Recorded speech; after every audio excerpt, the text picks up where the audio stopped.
3월 24일 사순 제5주간 수요일 본기도 자비로우신 하느님, 참회의 생활로 거룩해진 자녀들의 마음을 비추시고 저희의 간절한 기도를 인자로이 들으시어 저희가 하느님을 섬기려는 열망으로 가득 차게 하소서.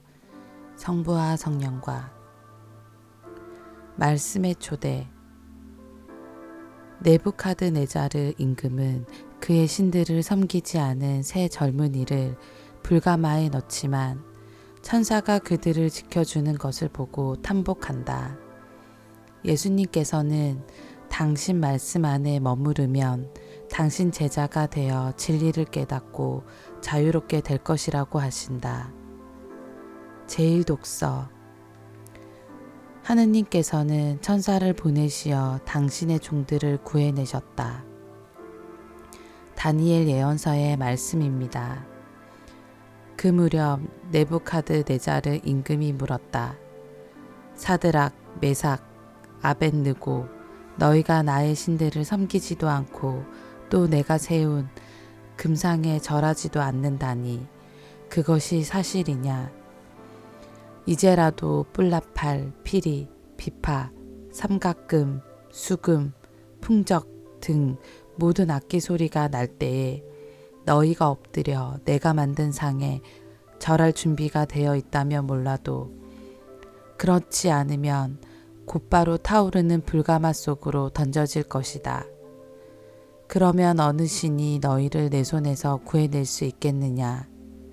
사드락과 메삭과 아벳느고가 네부카드네자르 임금에게 대답하였다.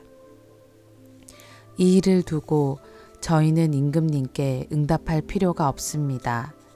임금님, 저희가 섬기는 하느님께서 저희를 구해 내실 수 있다면 그분께서는 타오르는 불가마와 임금님의 손에서 저희를 구해내실 것입니다.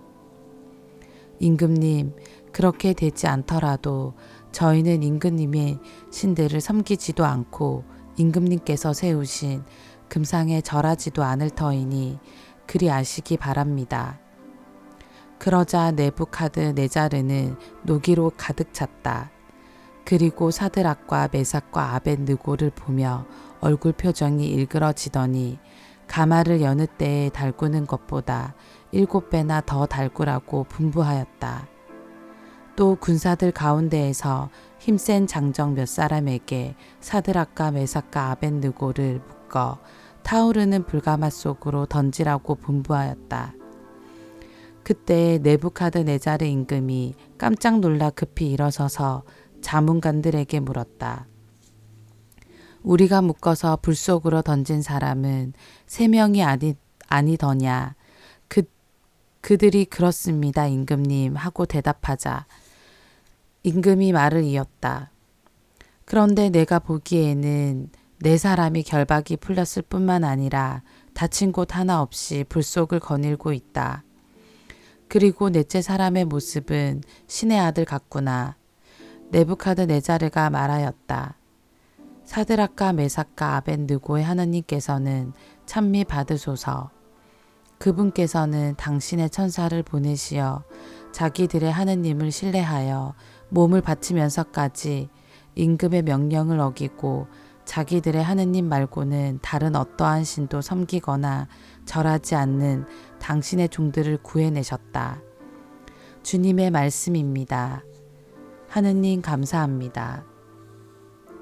복음. 아들이 너희를 자유롭게 하면 너희는 정녕 자유롭게 될 것이다. 요한이 전한 거룩한 복음입니다. 그때 예수님께서 당신을 믿는 유다인들에게 말씀하셨다. 너희가 내 말 안에 머무르면 참으로 나의 제자가 된다. 그러면 너희가 진리를 깨닫게 될 것이다. 그리고 진리가 너희를 자유롭게 할 것이다. 그들이 예수님께 말하였다. 우리는 아브라함의 후손으로서 아무에게도 종노릇한 적이 없습니다. 그런데 어찌 너희가 자유롭게 될 것이다 하고 말씀하십니까? 예수님께서 그들에게 대답하셨다. 내가 진실로 진실로 너희에게 말한다.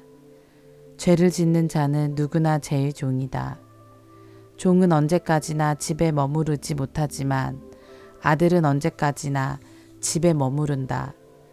그러므로 아들이 너희를 자유롭게 하면 너희는 정녕 자유롭게 될 것이다. 나는 너희가 아브라함의 후손임을 알고 있다. 그런데 너희는 나를 죽이려고 한다. 내 말이 너희 안에 있을 자리가 없기 때문이다. 나는 내 아버지에게서 본 것을 이야기하고 너희는 너희 아비에게서 들은 것을 실천한다. 그들이 우리 조상은 아브라함이요 하자 예수님께서 그들에게 말씀하셨다. 너희가 아브라함의 자손이라면 아브라함이 한 일을 따라 해야 할 것이다. 그런데 너희는 지금 하느님에게서 들은 진리를 너희에게 이야기해 준 사람인 나를 죽이려고 한다. 아브라함은 그런 짓을 하지 않았다. 그러니 너희는 너희 아비가 한 일을 따라 하는 것이다.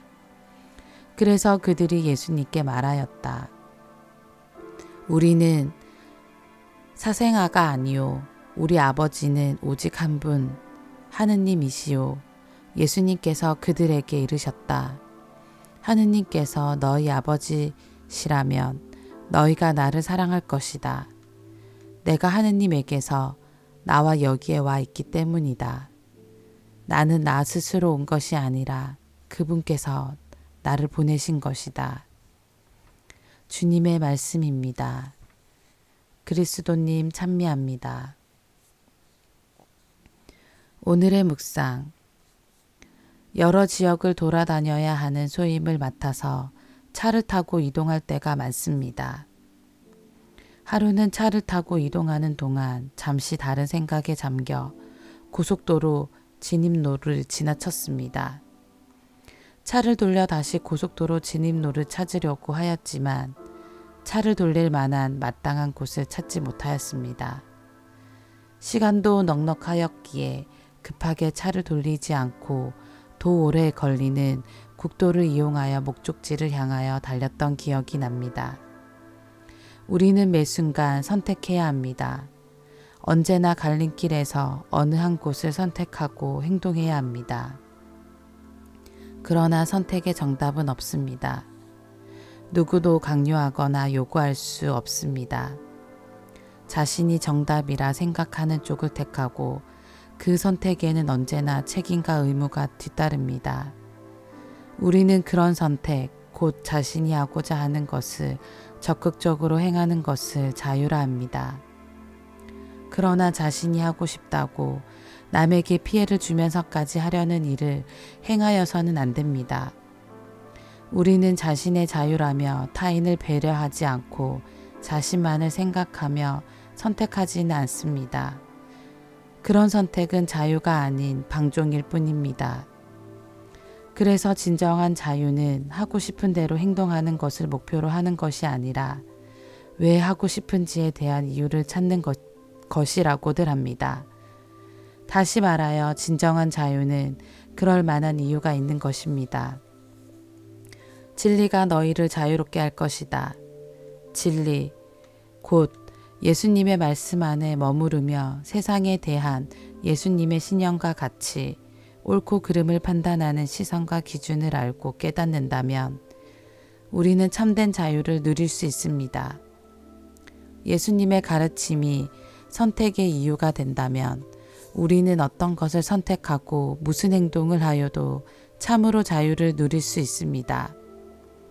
유다인들은 예수님의 가르침대로 행동하지 않았습니다. 자신들의 선택, 곧 예수님을 박해하고 심판하고 죽이는 이유는 성경 말씀이나 하느님의 가치와 기준에 근거한 것이 아니었습니다. 자신의 이익과 명예에만 그 이유를 두고 있었습니다. 그래서 그들의 선택과 행동은 자유로울 수 없는 것입니다. 살아가며 선택의 순간마다 우리도 예수님의 이유와 시선으로 그분의 가치와 기준으로 주위를 보면 무엇을 하든 어떻게 행동하든 우리의 삶은 옳을 것입니다. 진정한 자유를 누리게 될 것입니다. 그 선택은 언제나 사랑일 것입니다. 아멘.